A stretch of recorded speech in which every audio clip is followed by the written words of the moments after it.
अब ये सवाल जो था एक लंबा सवाल था, इसलिए मैंने इसके दो टुकड़े किए हैं, क्योंकि अगर इसमें एक ही लेक्चर में दें तो ये मुश्किल से ज़रा समझ आता है। अब इसकी ये तीसरी कंडीशन है, ये दूसरी थी, यहाँ एक ही लिखा रह गया है, फ्रंट फेसिंग FACING, ये फेसिंग नॉर्मल लॉस LOSS। अब इस चीज़ को आपने समझना है कि फ्रंट फेसिंग नॉर्मल लॉस क्या है।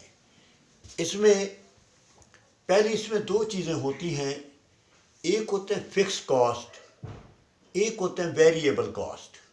मैं इसको ऊपर जो कंडीशन जो लिखी हुई है इसको मैं ज़रा मिटा कर मैं आपको ज़रा बता देता हूँ। वजाहत यही रहेगी जो पहले लिखी हुई है, मैं ज़रा यहाँ पर आपको समझा देता हूँ कि ये होते क्या हैं, क्योंकि जब तक मैं इसको ज़रा फिक्स कास्ट के ऊपर या वेरिएबल कास्ट के ऊपर मैं थोड़ी सी बहस ना करूँ उस वक्त तक मैं नहीं चला सकता। ये सिर्फ समझने के लिए लिखूँगा, इसकी वजाहत कुछ और होगी। एक होते हैं फिक्स कॉस्ट, इसको FC कहते हैं, एक होते हैं वेरिएबल कॉस्ट जिसको हम कहते हैं तब्दील होने वाले।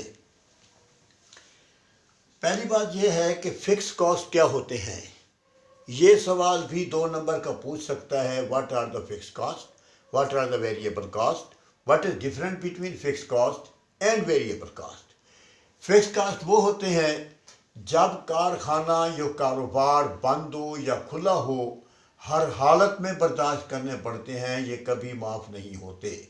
मसलन हम बर्फ़ के कारखाने की मिसाल देते हैं। बर्फ़ का कारखाना सर्दियों में बंद हो जाता है या बहुत कम चलता है, लेकिन उसकी बिल्डिंग का किराया हर हालत में देना पड़ता है, खा कारोबार बंद हो या खुला हो।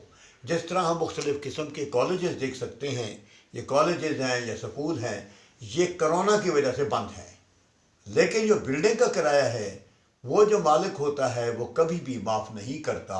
इसलिए बिल्डिंग का किराया, जो उसमें चौकीदार होता है उसका महीने का खर्च, जो उसके महीने की तनख्वाह, और उसमें परमानेंट काम करने वाले जो फंक्शन कॉलेज में काम करते हैं, जो स्कूल में होते हैं, मसलन उसमें होता है सुपरिटेंडेंट होता है, क्लर्क्स होते हैं, और उसमें कंप्यूटर ऑपरेटर होता है जो कभी छुट्टी नहीं कर सकते, उनकी जो तनख्वाहें हैं वो फिक्स कास्ट में आती हैं।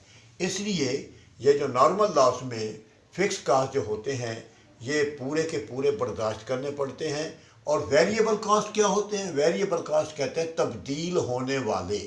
इसका मतलब, इसको हमने VC लिखा है वेरिएबल कास्ट, इसका मतलब ये होता है कि ये वो कास्ट होते हैं जब कारखाना चालू हालत में हो तो बर्दाश्त करने पड़ते हैं, जब चालू हालत में ना हो तो फिर बर्दाश्त नहीं करने पड़ते। मसलन यूँ समझ लें कि अगर बर्फ़ का कारखाना जब गर्मी में खुलता है उसमें लोडिंग के अखराजात आते हैं, वो भी बर्दाश्त करने पड़ते हैं। इसी तरह उसमें खाम माल का ख़र्चा होता है, उसमें कारीगर मंगवाए जाते हैं जो एक अरसे के बाद आते हैं, उनको तनख्वाहें दी जाती हैं, जो अगर लोडिंग के अखराजात फिक्स कास्ट में नहीं आते। वेरिएबल कास्ट वही होते हैं जिनको कारखाना चालू हालत में हो तो बर्दाश्त करने पड़ते हैं, वरना बर्दाश्त नहीं करने पड़ते। अब इसकी मैं थोड़ी सी डिटेल लिखता हूँ क्योंकि नॉर्मल लॉस में इसका ताल्लुक शामिल है। ये देखिए,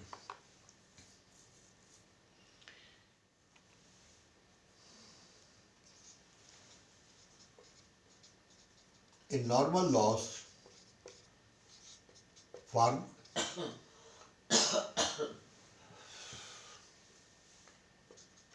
हैज़ टू बियर कहते हैं बर्दाश्त करना, the total fix cost and a part of variable cost. यानी टोटल फिक्स कास्ट पूरे जो होते हैं वो बर्दाश्त किए जाते हैं, लेकिन वेरिएबल कास्ट का कुछ हिस्सा बर्दाश्त किया जाता है।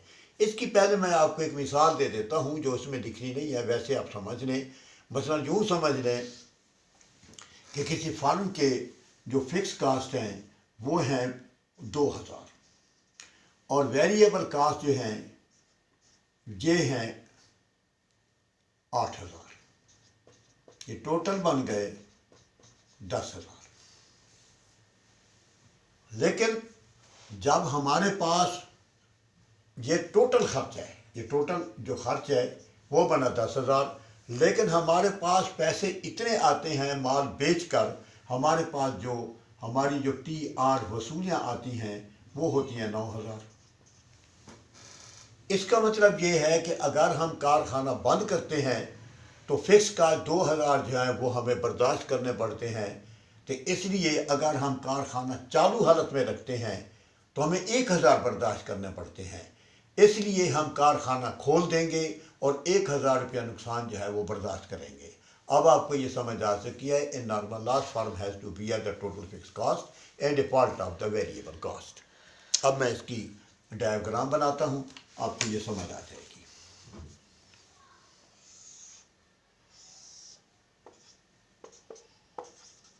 यहाँ नीचे आउटपुट होगी और यहाँ उसी तरह ये कॉस्ट और ये रेवेन्यू, इसमें उसी तरह खत होगा। ये होगा AR is equal to MR is equal to P। अगर P भूल जाए तो फर्क नहीं पड़ेगा। अब उसमें जो हमने कंडीशन बनाई थी, AR का खत नीचे से लिया था, AC को टच किया था, अब AR का खत ऊपर को जाएगा यूँ, यानी नुकसान में खत AR का ऊपर को जाता है और MC का खत नीचे से जाता है यूँ। ये AC का खत है, AC और ये MC। ये होगा नुक्ता तवाज़ुन, क्योंकि MR और MC यहाँ पर कता कर रहे हैं। मैं इसको ज़रा दोबारा बनाता हूँ, ये शक्ल सही नहीं बनी। ये होगा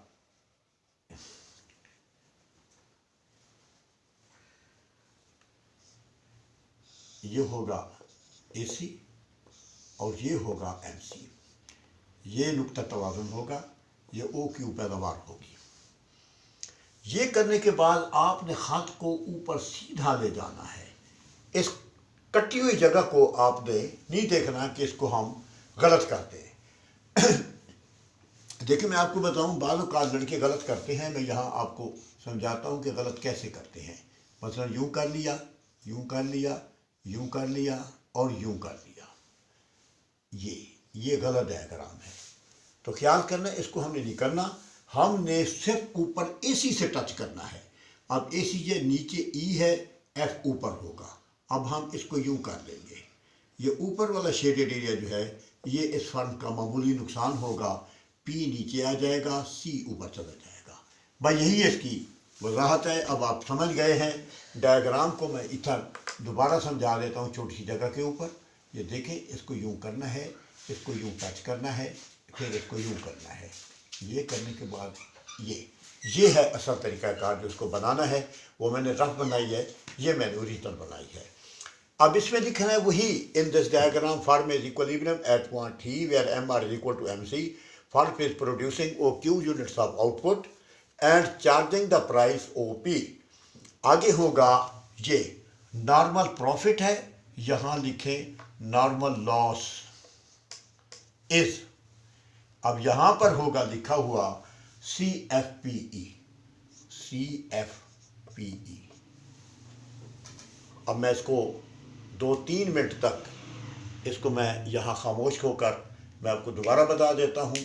डायग्राम काट कर दोबारा लिखनी है तो मैं दोबारा समझा देता हूँ। तो मेरे ख्याल है कि आपको समझ आ गई है। तो ये इसको मैं इस डायग्राम को मैं मिटा कर फिर बनाता हूँ ताकि किसी जगह पर ये मिस्टेक ना हो। ये देखें इसको, क्योंकि ये नहीं है कि मैं इसको मिटा रहा हूँ, इसी को फिर बनाता हूँ ताकि ये समझ आ जाए। और मेरे हाथ को भी देखना है कि चलता हुआ ये कैसे चलता है। ये देखें इसको, ये सीधी खींचनी है, पेपर में कच्ची पेंसिल से बनाएं ताकि इसमें गलती ना हो। ये देखें, ये AR is equal to MR is equal to P। और ख़त जो है यूँ ले लें, AC, ये ख़त MC और ये ख़त यूँ कर लें। देखिए ना, ये आपको क्लियर हो गया है। अब ये नुक्ता E हो जाएगा, इसको सीधा ले जाए यूँ। इसको कुछ नहीं कहना, क्रॉस वाली जगह को इसको यूँ कर दें। ये शेडेड एरिया होगा, ये P नीचे, C ऊपर, और ये E और ये F। ये हिस्सा जो है शेडेड एरिया, ये इस फर्म का नुकसान है। In this diagram firm is equilibrium at point E where MR is equal to MC, Firm is equally producing OQ units of output and charging the price OP. Normal profit loss is CFPE. ये CFPE ये इसका जवाब होगा। मेरे ख्याल है कि अब आपको समझ आ चुकी है। अब मैं बताता हूँ कि फर्म जो है, ये चौथा जो पॉइंट है वो है फर्म फेसिंग एबनॉर्मल लॉस। ये नॉर्मल है, इसके साथ ए बी लगा दें।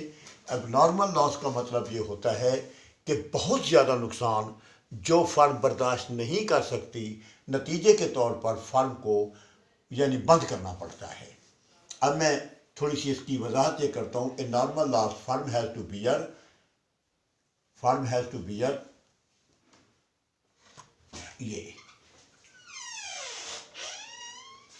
neither total fixed cost nor ये firm has to bear neither total fixed cost nor variable cost।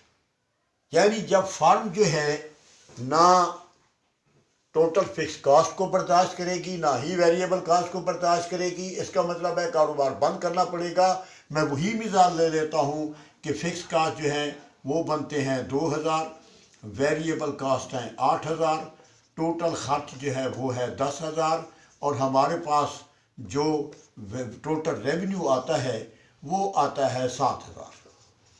इसका मतलब है 2,000 रुपये फिक्स कॉस्ट भी गए और 8,000 रुपये में से 1,000 और भी गया। अगर कारखाना बंद करते हैं तो 2,000 का नुकसान, अगर कारखाना खोलते हैं तो 3,000 का नुकसान। इसलिए इसको बंद कर देना जो है वो मुनासिब है। अब ये देखें, इसी डायग्राम को मैं थोड़ा सा आपको सेट करके समझा देता हूँ। ये देखें इसको,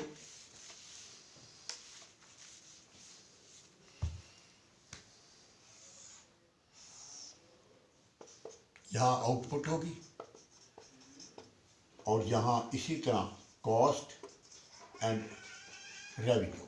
ये खत उसी तरह होगा, AR is equal to MR is equal to P। ये खत जो है फ़र्क ये होगा कि हमने इसको यहाँ से लिया था, इसको थोड़ा सा ऊपर कर देंगे AC के खत को और MC के खत को यूँ देंगे। ये थोड़ा सा ऊपर हो जाएगा, फिर ये यूँ करेंगे। इसका जो बड़ा शेडेड एरिया होगा ये फर्म का बहुत ज़्यादा नुकसान होगा जो बर्दाश्त नहीं कर सकती। ये E होगा, ये F होगा, ये P होगा और ये C। अब इसकी जो वजाहत है वो है इन दिस डायग्राम, लफ्ज़ वही है, firm is equilibrium at point E where MR is equal to MC, firm is producing OQ units of output and charging the price OP. Abnormal loss is CFPE। उसी तरह ये बनाएं। ये जो है सवाल मुकम्मल हो गया है। किसी जगह पर मिस्टेक नहीं करनी। अगर मिस्टेक का कोई प्रॉब्लम पेश आए या कोई चीज़ नज़र आए तो आप मुझसे पूछ लें, मैं आपको इसको क्लियर कर दूँगा।